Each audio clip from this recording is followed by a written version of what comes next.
quero dizer que é um prazer imenso falar com você.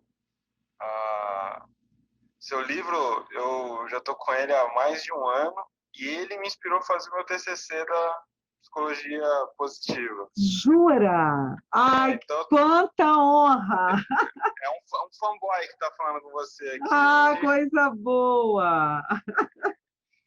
E eu desenvolvi um treinamento, inclusive, sobre resiliência. A base é o perdão, né? Olha! E eu acho que o perdão é um tema que precisa ser muito mais divulgado, falado, ensinado, até deslocar dessa dimensão religiosa, né, que é muito ainda forte, para uma possibilidade, uma capacidade a ser aprendida, né? Exatamente. E a gente não tem muita coisa, né? Não tem muita literatura, né? Não tem, verdade. Eu estou agora escrevendo sobre depressão, né? E estava comentando com a minha editora o quanto é mais simples escrever sobre depressão, né? Nossa. Sobre patologias, sobre transtornos de personalidade, sobre o negativo, né? Quanto é simples. Agora, quando eu fui escrever sobre o perdão, né, foi uma batalha espiritual para 353 pastores, 2 padres e um pai de santo. E eu tentando, a literatura é pouca, é muito pouca. A gente não tem muito saber sobre essa questão do positivo, né? Agora a psicologia positiva tem se esmerado nisso, né? Mas você vê que, inclusive, dentro da psicologia positiva, me parece que passa reto. Sabe, tá lá, tá dentro das forças de caráter, tudo, mas passa batido. E eu tô muito engajado em trazer mais luz nessa força de caráter, né? Nessa potência mesmo.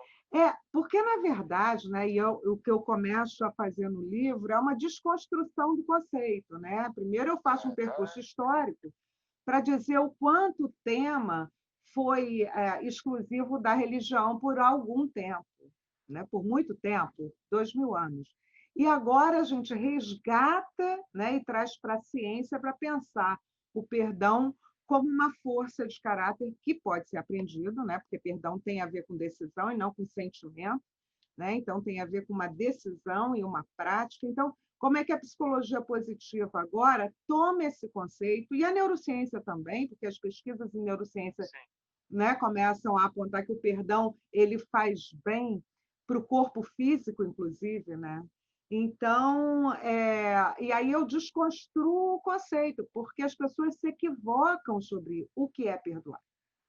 E, mais que isso, com esse vício da moral cristã, nada contra o cristianismo, nada contra nada, é só dado histórico, né? Terceirizam o ato de perdoar, não se incluem, né? E dizem assim, que Deus te perdoe, quem sou eu para perdoar? Não é verdade? E é um dificultador também, mas quando também vira discurso de benesse divina, né? Então, assim, se você não perdoar também, você não vai para o céu, você também não vai ter a bênção. Aí fica mais pesado, fica bem mais desafiador você fingir um sentimento, uma decisão que você ainda não se preparou para exercer, né? Não, pois é, exatamente isso, porque parece, na verdade, que estou dizendo, né, as pessoas às vezes pensam que perdoaram, mas não perdoaram. Porque não, então reconciliam sem perdoar. Eu sempre dou esse exemplo, que eu acho muito curioso. Eu tinha uma paciente que ela disse: não, perdoei meu marido. Só que, para eu me vingar, eu todos os dias lavo o vaso sanitário com a escova de dente dele. Caramba, que perdão. Isso é um fato. Ou seja, ela não perdoou, ela disse que perdoou, ela reconciliou. E não há coisa pior que você não perdoar e reconciliar. Porque você vai cometendo, a pessoa acaba cometendo pequenas vinganças. E eu nem estou me referindo a essa, que nem acho que é pequena, né?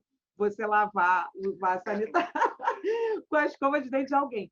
Mas vai cometendo pequenas vinganças. São palavras malditas, né? Uma convivência embaçada por um sentimento negativo. E isso gera emoção negativa, que gera mal-estar. E o mal-estar, né? Ele não é só um mal-estar subjetivo, ele é um mal-estar muito amplo, que atinge o corpo, a pessoa adoece fisicamente. Aí, no livro, né, eu vou relatando os vários experimentos que dizem que quando a pessoa não perdoa, ela ressente. Ela ressente. O que, que significa ressentir? É sentir de novo, não é? É sentir mais uma vez. E o sujeito, olha aqui, tem até um certo orgulho. Como assim perdoar? Aquele desgraçado, eu não perdoo. Como se fosse um grande desaforo, Uma virtude. uma É uma virtude virtude. não perdoar, né? Não perdoa, ele tem que morrer, ele tem que se. Ou seja, e aí vai engendrando esse sentimento negativo na sua própria vida.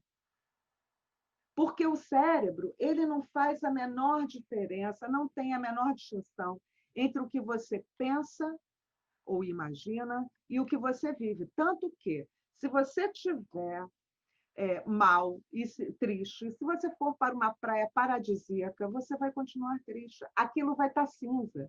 Ou seja, essa realidade ela é relativa ao seu olhar. Concorda? Portanto, se você reconcilia, né, ali, fica de bem, vamos trocar o dedinho aqui, vamos ficar de bem, mas você não perdoa de fato, você acaba ressentindo aquela cena.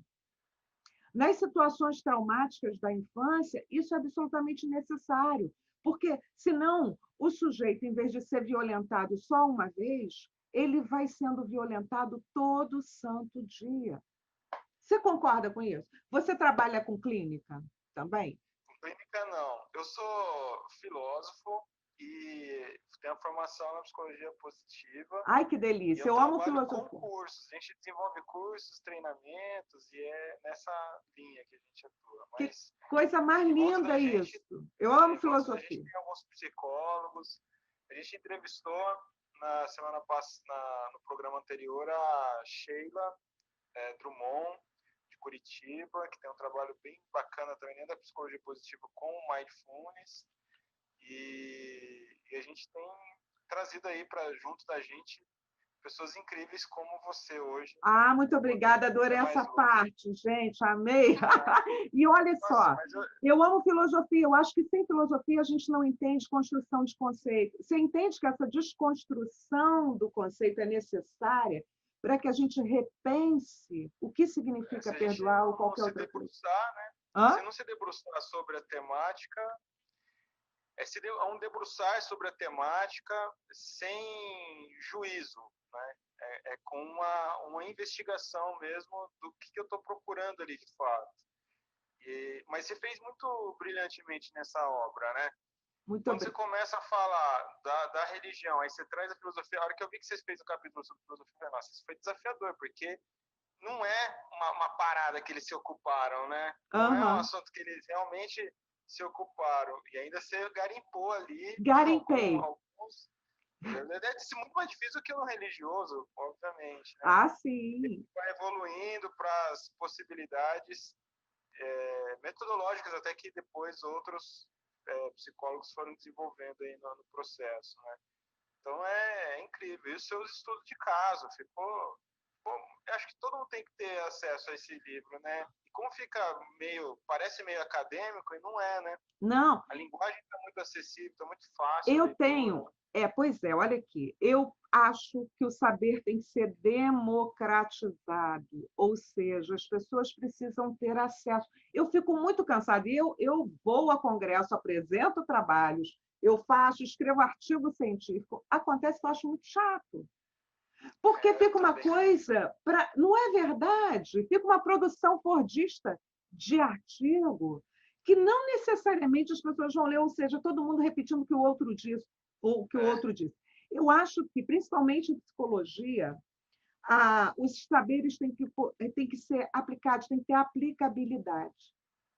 Então, é nessa medida que eu penso nessa democratização do saber, as pessoas vão ter acesso. Aqui no Rio, vocês são do Rio também? Não, interior de São Paulo. Ah, que coisa mais linda! Olha que coisa linda. A gente linda. está no mundo, né? O mundo inteiro.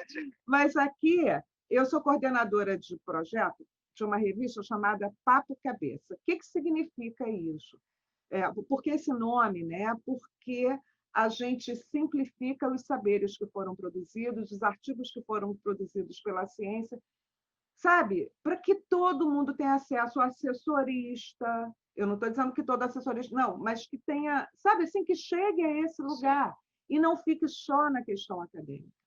Então, esse livro, por exemplo, tem muito essa intenção. Eu falo de terapia do esquema, por exemplo, que é uma prática que eu uso em consultório, né? Que é o que eu amo e vejo que funciona. Funciona. Não é? Com a perspectiva da psicologia positiva, porque a psicologia positiva ela não é uma linha da psicologia, mas é uma forma de olhar o sujeito, né?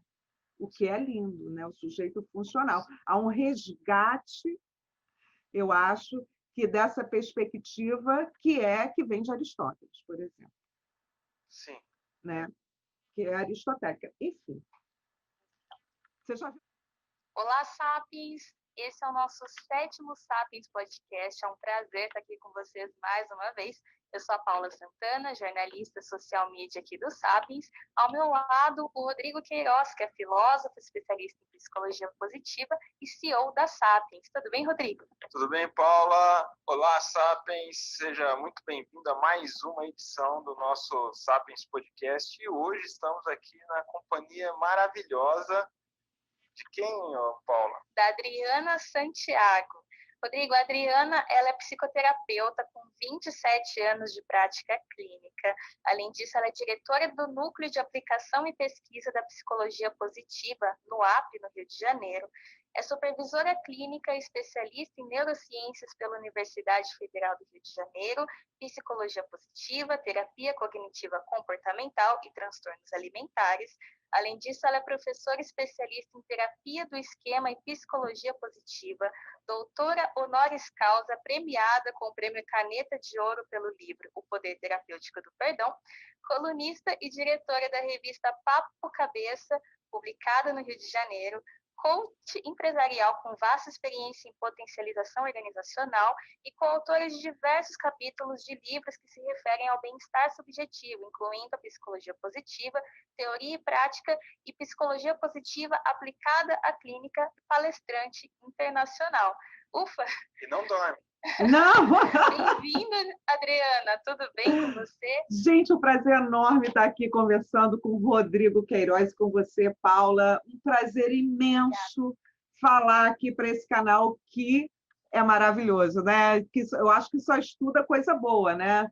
Por esse nome, Sapiens. Exato. Com certeza. Adriana, muito feliz de ter você aqui com a gente. Eu que já sou admirador através desse livro, Poder Terapêutico do Perdão, que me inspirou, inclusive, a fazer o meu TCC na psicologia positiva. A temática é sobre isso, né? Sobre o perdão e a construção da resiliência. Eu não vejo um caminho diferente, né? Você não se desenvolve resilientemente sem que exista a experiência do desenvolvimento da capacidade de perdoar. Uhum. E ter contato com a sua obra foi, assim, um norte incrível, né? E, puxa vida, então, você está aqui diante de um fã seu, eu estou realmente um pouco constrangido. Assim, eu fico tão lisonjeada, Rodrigo, muito obrigada. Então, seja muito bem-vindo, a palavra é sua agora. Eu fico lisonjeada porque você usou meu livro aí no teu TCC. Já falei que eu amo antes aqui, né, nos bastidores, eu falei para você que eu amo filosofia. Eu acho que sem filosofia a gente não entende coisa nenhuma. A gente fala dessa construção de conceito. É uma honra, então, estar aqui falando com gente que gosta do saber e gosta de aplicar a psicologia positiva. Uma honra para mim esse convite, viu, Rodrigo e Paula? Muito obrigada. A honra é nossa, Adriana. Muito obrigada a você. Eu quero começar o nosso bate-papo com uma perguntinha, uma curiosidade minha, na sua visão. O que é perdoar, Adriana? Você já começa pelo final, né? Eu ia começar com o que não é. Pode ser Olha, também, a gente começa. Vamos lá. Para desconstruir o conceito, eu, em vez de começar com o que é, eu vou dizer o que não é. Quais são os grandes equívocos em relação ao perdão, né? Nesse livro, eu faço essa desconstrução porque as pessoas, por equívoco, não perdoam. Às vezes porque ficam equivocadas mesmo. Por exemplo, um grande equívoco. Ai, meu Deus, se eu perdoar, eu vou ter que conviver com essa pessoa. Ah, vou perdoar. Perdoar não é reconciliar. Ponto pacífico. Isso é um livramento. Eu não sou o evangelho, mas trago boas novas. É um livramento. Você pode perdoar o sujeito que morreu e que você nunca mais vai ver, porque tem gente que não perdoa quem já morreu. Eu não perdoo meu pai, não perdoo minha avó, não perdoo minha mãe, não perdoo... Gente, a pessoa já nem sabe mais, não está nem mais nesse plano. E o sujeito vem carregando esse cadáver que vai azedando e apodrecendo na sua própria existência. Entende? Revivendo, né? Revivendo um sentimento infantil, da infância, né? Um sentimento da adolescência. E aí fica amarrado na dor. Fica amarrado na dor, numa posição extremamente egocêntrica. Só acontece comigo, só podia ser comigo, é sempre assim. Eu sou um infeliz, né? Então, ele justifica a sua pouca potência, porque a gente já que fala de psicologia positiva, vamos falar de potência, né? A sua pouca potência por conta dessa amarração, né? Então, ele engendra essa mágoa e perpetua essa dor. Ele engendra essa mágoa no presente e perpetua a dor. Você concorda, Paula? Então, perdoar não é reconciliar. Gente, olha aqui, aquele sujeito nocivo pode ficar lá no canto, hein? E você perdoa. Para de reviver, para de ressentir. Tá bem? Paula, olha eu dizendo para Paula, é o seguinte, outra coisa... Terapeuta, né? Outra coisa, assim, que o perdão não é. Muita gente não perdoa porque parece que você vai ser complacente com o seu agressor, com o seu algoz. Entende? Pô, se eu perdoar o Rodrigo... Quase conivente, né? Conivente. Essa ideia da conivência, né? Se eu perdoo o Rodrigo, eu vou dizer para ele que ele estava certo na ofensa que ele me fez. Não, não é isso. Perdoar não significa que eu concordo com o Rodrigo, com o que ele me fez. Não é isso. Perdoar é só eu me distanciar e pensar no seguinte: pô, Rodrigo, ele foi um sacana comigo, em qualquer aspecto. Mas o Rodrigo está na sua melhor versão, cara. Porque a gente está na nossa melhor versão. Ah, mas a versão dele é péssima. A melhor versão dele é péssima. Só que ele não pode fazer diferente. Olha aqui, Paula, a gente está na nossa melhor versão. É ruim, mas é a melhor. É o que a gente pode ser nesse momento. Hoje. É o que tem para hoje. Eu assisti um documentário, gente, eu preciso que vocês assistam esse documentário e depois discutam comigo lá no meu canal, Papo Cabeça. É o seguinte, Louco Não, Doido. Olha o nome do documentário, Louco Não, Doido, que é a história de uma psiquiatra que vai para o corredor da morte entender por que as pessoas se tornam mais. Porque as pessoas se tornam, elas não nascem mais. E a maldade pode ser entendida como uma ausência de bondade, segundo a psicologia positiva, concorda? E aí a gente percebe, aí ela vai entrevistar os assassinos em série lá nos Estados Unidos. Ela vai para o corredor da morte entender aquele comportamento, sabe? E é acachapante entender as histórias daqueles indivíduos. São histórias mais ou menos, né, imperdoáveis, eu diria. Tem uma, e eu vou falar para chocar mesmo, porque vocês precisam assistir esse documentário para a gente pensar sobre esse conceito de maldade, bondade, de perdão, que ele diz o seguinte: meu pai, quando eu era pequeno, ele colocava umas bolas no meu ânus e me chutava o estômago para que as bolas saíssem. Tu imagina a dor que esse sujeito sentia. Então, eu costumo dizer que ser criança não é mole, não. Aí, o que ele fez? Ele arrumou, a gente chama de transtorno dissociativo de identidade. Uma outra identidade, essa muito malvada, para poder se proteger dessa agressão. Então, a gente chama isso de transtorno dissociativo, tá legal? Eu não vou entrar para esse lado da patologia, não vou entrar por esse lado. Mas eu quero que vocês entendam o quanto as crianças sofrem, o quanto nós temos histórias doloridas com uma parentalidade nociva. E aí você fala, Adriana, mas tem que perdoar esse sujeito? Ou você perdoa, ou você vai ficar atrelada na dor. E aí eu estou trazendo esse exemplo como um exemplo de uma parentalidade muito tóxica, que não é raro. Ontem, por exemplo, minha última paciente disse aqui, assim, eu vou botar um silicone, estou toda feliz, e vou costurar minha orelha. Aí eu falei, ué, mas o que houve com a orelha? Ela me mostrou. Ela falou, porque quando eu era criança, o meu pai tinha a mania de puxar minha orelha, e um dia eu estava de brinco, ele rasgou a minha orelha. Ou seja, não é raro pais agressores. E aí, quando eu falo de perdão, às vezes as pessoas ficam até irritadas comigo. Como é que eu vou perdoar uma criatura dessa? E aí eu vou te dizer o conceito de perdão. Se colocando no lugar do outro. Desse outro malvado mesmo, desse outro com ausência de bondade. E entendendo que ele estava naquela melhor versão lá, que era péssima. Mas busca o histórico. Provavelmente... que muitas vezes ele também é fruto de um ciclo, né? Exatamente. É um contínuo. Infelizmente, as relações humanas são bastante complicadas, né? A formação de cada um. Isso, Rodrigo. E aí, qual é também o grande equívoco? Aí eu vou esperar Deus tocar o meu coração e eu ter um insight, vou acordar perdoadora? Não. Perdoar não é isso. Perdoar é decisão, não é sentimento. Aí tem um ponto, né, que é importante. Porque a gente vive numa sociedade que a gente está falando para massivamente brasileiros, né? Uhum. Estamos aqui no Brasil falando para brasileiros. A cultura vigente no espectro da dimensão espiritual do brasileiro é justamente ainda essa predominância religiosa cristã.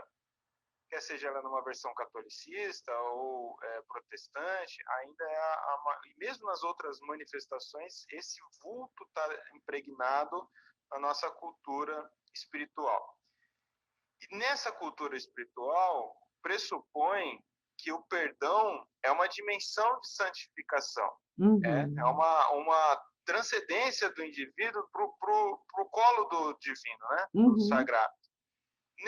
Nesse aspecto, então, vai ficando muito mais desafiador, porque ali, nessa preconização, existe a ideia de que perdoar é esquecer, como se fosse possível ter uma amnésia diante de uma agressão, de uma frustração, de uma situação que você viveu com outra pessoa, porque se trata sempre sobre relações, né? Não tem que perdoar a natureza, né? Porque a natureza ventou muito forte, né? Aí é outro lugar. Agora, é sempre sobre relacionamentos. Então, é quase que refazer o discurso e dizer assim, desenvolva amnésias, né, ao longo da sua vida, né? E a gente sabe que isso não é possível, a não ser que você sofra um acidente cerebral, e aí você vai conseguir ter esses apagões de memória.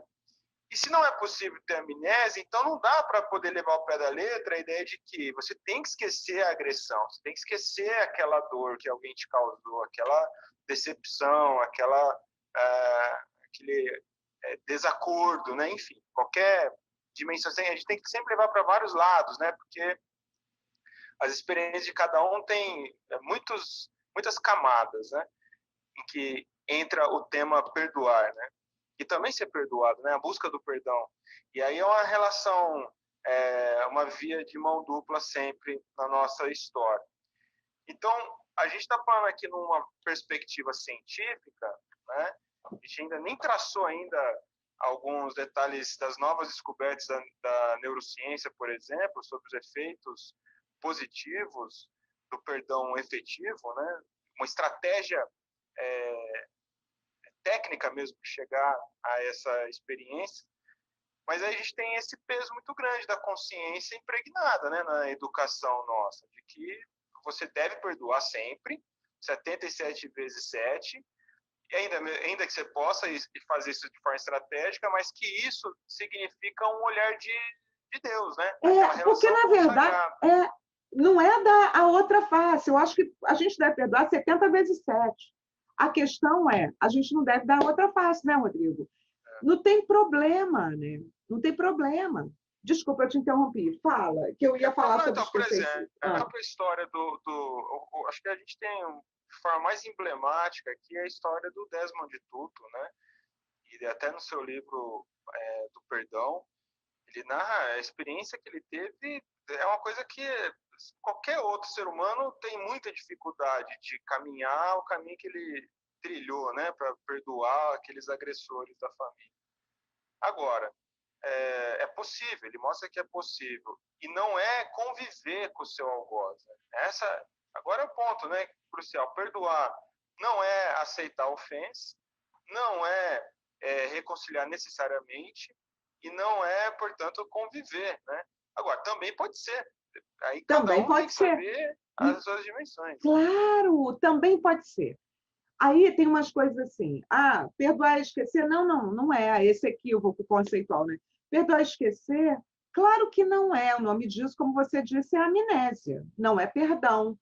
É importante que você lembre do fato, até para você não passar de novo. A Paula puxou o meu cabelo. A Paula estava doida, eu estava passando, ela puxou o meu cabelo. Mas tudo bem, eu entendi que a Paula está desequilibrada, puxou o meu cabelo. Agora, significa que eu vou passar de novo em frente à Paula? Não vou. Eu vou evitar passar em frente à Paula, também não vou desenvolver esse ódio, eu vou entender empaticamente que a Paula precisa de tratamento, né? Você... eu estou usando um exemplo, aí, Paula? Mas, enfim, então, sinalizar é importante. Se lembrar é importante, mas se lembrar sem dor, sem ressentir. É isso, né, o Rodrigo, que você está me dizendo. E outra coisa que você estava dizendo assim, o perdão se dá nas relações. Eu vou te contar uma curiosidade bem rápida. Eu falo pra caramba, você já viu, né? Eu estava dando uma palestra, aí você falou, não se perdoa a natureza. Você sabe que tem gente que não perdoa a Deus. Tem gente que não perdoa a Deus. Pois é. Tem gente que não perdoa a Deus. Eu estava numa palestra na PUC, aqui no Rio de Janeiro, falando sobre o livro. E eu, antes da palestra, disse assim, gente, anotem aí, o que vocês não perdoam? Não perdoam.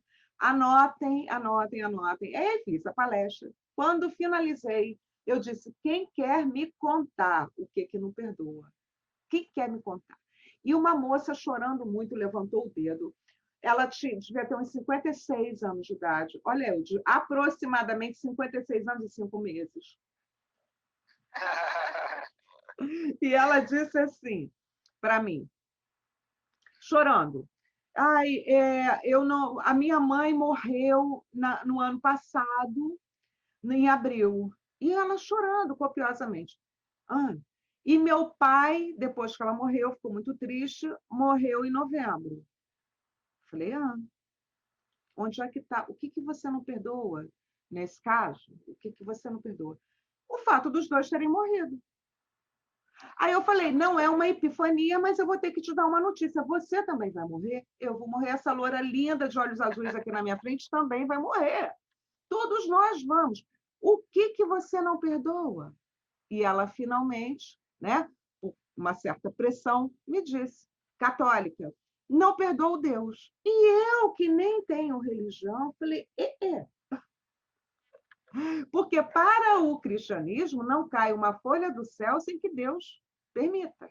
Isso aí. Então, assim, eu estou falando quanto o cognitivo fica comprometido, por mais que a pessoa seja inteligente, quando o não perdão está presente. Então, esse é um exemplo de alguém que não perdoou Deus. mesmo sendo católico. Muito, muito comum. Não, é justamente por ser católico, é justamente por ser religioso. É justamente, né? E eu sou sacerdote também, então eu entendo muito bem o que acontece na psicologia, né? Na mentalidade do religioso. E a gente precisa rever isso também. Isso. Agora, porque quando você tem a crença estabelecida nessa ordem de que tudo tem um propósito da vontade de Deus para acontecer, então nenhuma folha cai da árvore sem que seja um comando divino, então não existe a natureza por si só, né, livre funcionando. Existe essa mente o tempo todo decidindo como as coisas têm que acontecer, inclusive na nossa vida, né? Então o indivíduo ele não se atém ao fato de que ele é um joguete, né, dentro de uma estratégia curiosa, e aí fica aprisionado nisso. E aí vai ter muita relação. Tem gente que não perdoa Deus, não perdoa os orixás, não perdoa os espíritos, não perdoa nada, porque está dentro daquela relação de crença dele. Enquanto ele acredita que existem essas influências controlando a vida dele, tudo que acontecer de ruim, para ele interpreta como ruim, não é natureza, né? Os pais dela não morreu porque é natural morrer. Morreu porque alguém tirou dela, né? E aí tem outra... E é um egocentrismo, né, Rodrigo? É um egocentrismo muito grande. Né? Quando você se sente infeliz porque alguém da sua família morreu. Morre na família de todos nós. O tempo todo. E aí, Queiroz, tem uma coisa que eu digo sempre, né? Essa terceirização, tanto das responsabilidades quanto do perdão. Eu não sei, já que você também exerce esse sacerdócio, porque o que acontece? Tem uma frase que é muito comum, que você já deve ter ouvido, quem sou eu para perdoar? E aí colocam na conta do divino. Exato. Deus não tem nada a ver com a história. Às vezes o sujeito brigou com o vizinho ali, o sujeito saiu, brigou com o vizinho, criou uma celeuma danada, uma confusão, um pega para capar. Aí ele vai para a igreja pedir que Deus perdoe o vizinho, quer dizer, ou o marido, sabe? Terceiriza uma responsabilidade que é só dele. Em tudo na vida, né? A sua vida é uma responsabilidade só sua, de mais nada. Sim. E, inclusive, as suas frustrações e as relações que você se coloca e tudo mais também são suas decisões, né? É a sua própria história acontecendo. E aprender a se gerenciar nisso tudo é o que vai te trazer uma relação de vida boa ou não. E aí, o que te levou, Adriana? Por que esse tema te atraiu, né? Então, a gente falava aqui no bastidor, inclusive, que não é tão comum materiais com essa temática, né? Eu realmente enfrento uma dificuldade de acessar materiais nessa temática mais científico, né? Sempre no religioso vai ter muita coisa nisso daí. O que aconteceu para que você faça? Poxa, esse é um tema que eu vou estudar e vou criar todo um programa aqui de trabalho e transformando essa obra. O que houve? Babado fortíssimo, um babado fortíssimo, que eu lá no último capítulo, eu conto, porque, na verdade, eu já falei para você, eu não acredito no conceito separado da experiência, né? Eu sou muito dessa prática de viver o que eu preconizo, o que eu escrevo, o que eu pratico no meu consultório, né? Como a forma que eu atendo, tem muito a ver com essas minhas experiências. E eu, como qualquer pessoa na face da Terra, passei por algumas mazelas. Algumas. Dentre elas, e o que inaugurou, porque eu tinha recentemente passado pela situação, e fui fazer especialização em psicologia positiva e me deparei com o conceito de perdão. Eu falei, mas rapaz, é isso. Então... É libertador. Eu tive um marido, né, pai da minha filha, que simplesmente um dia, né, e eu conto numa terceira pessoa aí no livro, depois ele ficou com ciúme, aliás, ciúme é sinal de doença, não é amor, gente. Se o cara tem ciúme de você, pode. Se você é ciumenta, se trata, né? porque ciúme não é sinal de amor, é sinal de falta de amor, nesse caso, falta de amor próprio. Então, vamos lá, mas esse é outro tema, porque um tema de pesquisa para mim agora é amor, viu? O que é o amor?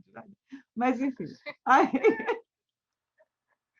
eu canto mal, mas eu canto, ninguém prende meu pé aqui no Visgo de Jaca. Ótimo. Mas olha só, aí o que aconteceu? Esse sujeito me trancou em casa, né? Ele tentou me trancar, na verdade a gente veio de carro, ele tentou me matar, me jogou dentro de casa e eu consegui escapar e ele incendiou a minha casa. Tudo era meu aqui, né? Tudo era meu, meus livros, meus escritos, a minha coleção de Freud, tudo. Minhas fotos, aliás, uma das coisas que eu mais senti falta, e sinto falta até hoje, é porque naquela época, né? Não tem muito tempo, tem 13 anos isso aconteceu há 13 anos. Mas quando as minhas filhas nasceram, há 20 anos, a gente não tinha essa coisa do digital, era tudo impresso, era a coisa. Então, aí eu lembro, engraçado que eu desenvolvi uma capacidade imensa de lembrar de cada foto que eu tinha. Eu lembro a cor da folha que tinha minha avó embaixo segurando a minha filha. Então, eu perdi todo esse registro histórico, né? Porque o incêndio é muito... Acabou a minha casa, eu perdi todas as minhas coisas. Eu e minhas filhas ficamos com a roupa do corpo. Eu recebi doação. Eu fiquei sem nada, sem absolutamente nada. E eu tinha uma escolha.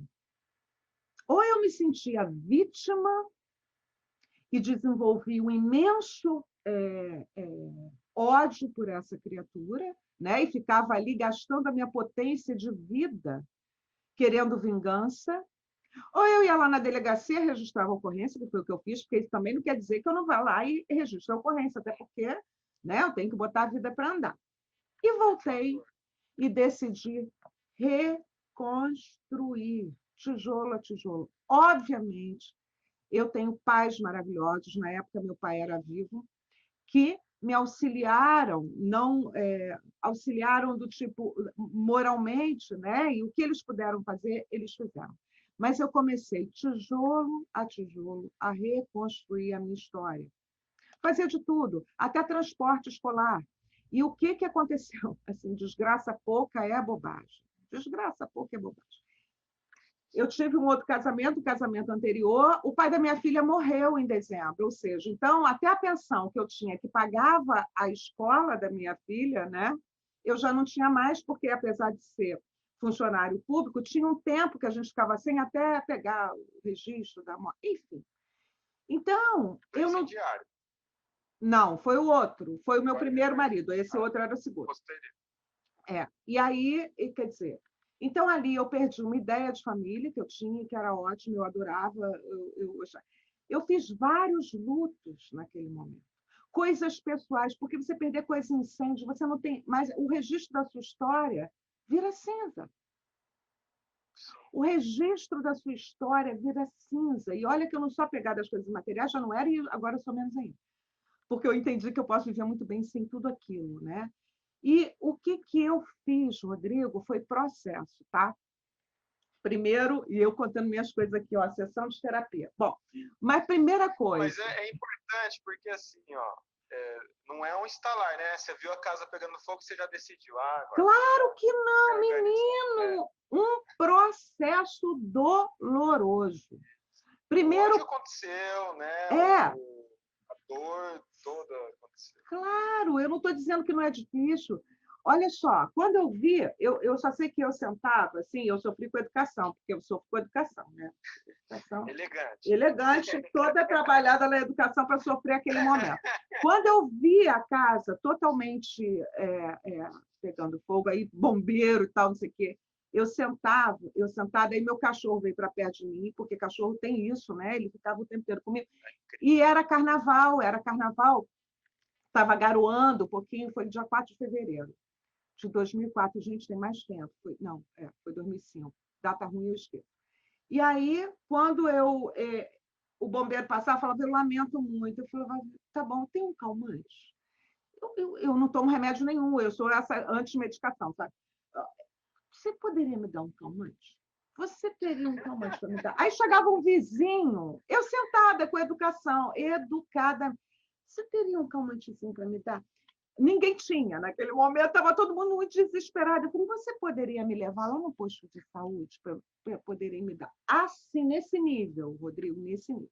Quando eu voltei, eu tinha marcado um churrasco com umas pessoas aqui, e aí eles ligaram para saber se vinha, né? Aí já no dia seguinte, eu estava aqui nos escombros. A brasa tinha, pelo menos. Foi aqui, foi o que eu disse, porque eu ainda consigo manter o bom humor, né? Porque eu rio de mim mesma. Aí eu disse para ele, exatamente foi o que eu disse. Ele, tô indo. Eu falei, tudo bem, eu entro com carvão. Por quê? Ai, caramba. Eu entro com carvão. Que salva a saúde mental. Cara, por quê? E aí, e é essa coisa de sair do centro. Eu sou a pior pessoa do mundo. Por muito tempo, Rodrigo, quer dizer, eu sofri também por achar que a responsabilidade era minha.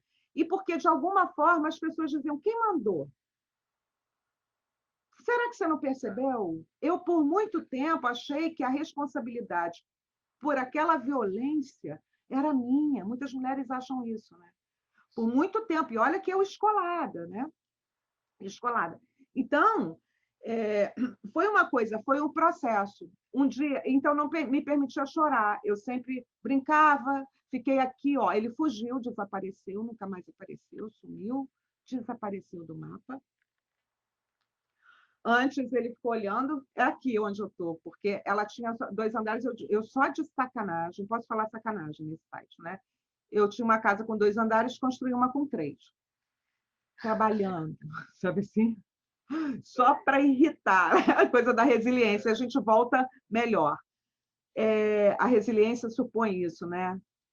E é disso, foi muito legal você ter feito esse link no teu TCC. E aí, o que eu sofri muito. Não entendia, chorava, quieta no meu canto. Passei um tempo sem chorar, até que um dia, olha como é a coisa da memória. Todas as vezes que chovia, garoava, eu ficava muito triste, eu não entendia por quê. Ficava muito, muito, muito triste. Até que um dia estavam as pessoas, né, na casa da minha prima, reunidas em família, alguém disse alguma coisa, eu peguei meu carro, que foi a única coisa que sobrou com ele, eu fazia o tal do transporte escolar. Fui para Itacoatiara, que é uma praia maravilhosa que tem aqui, perto da minha casa.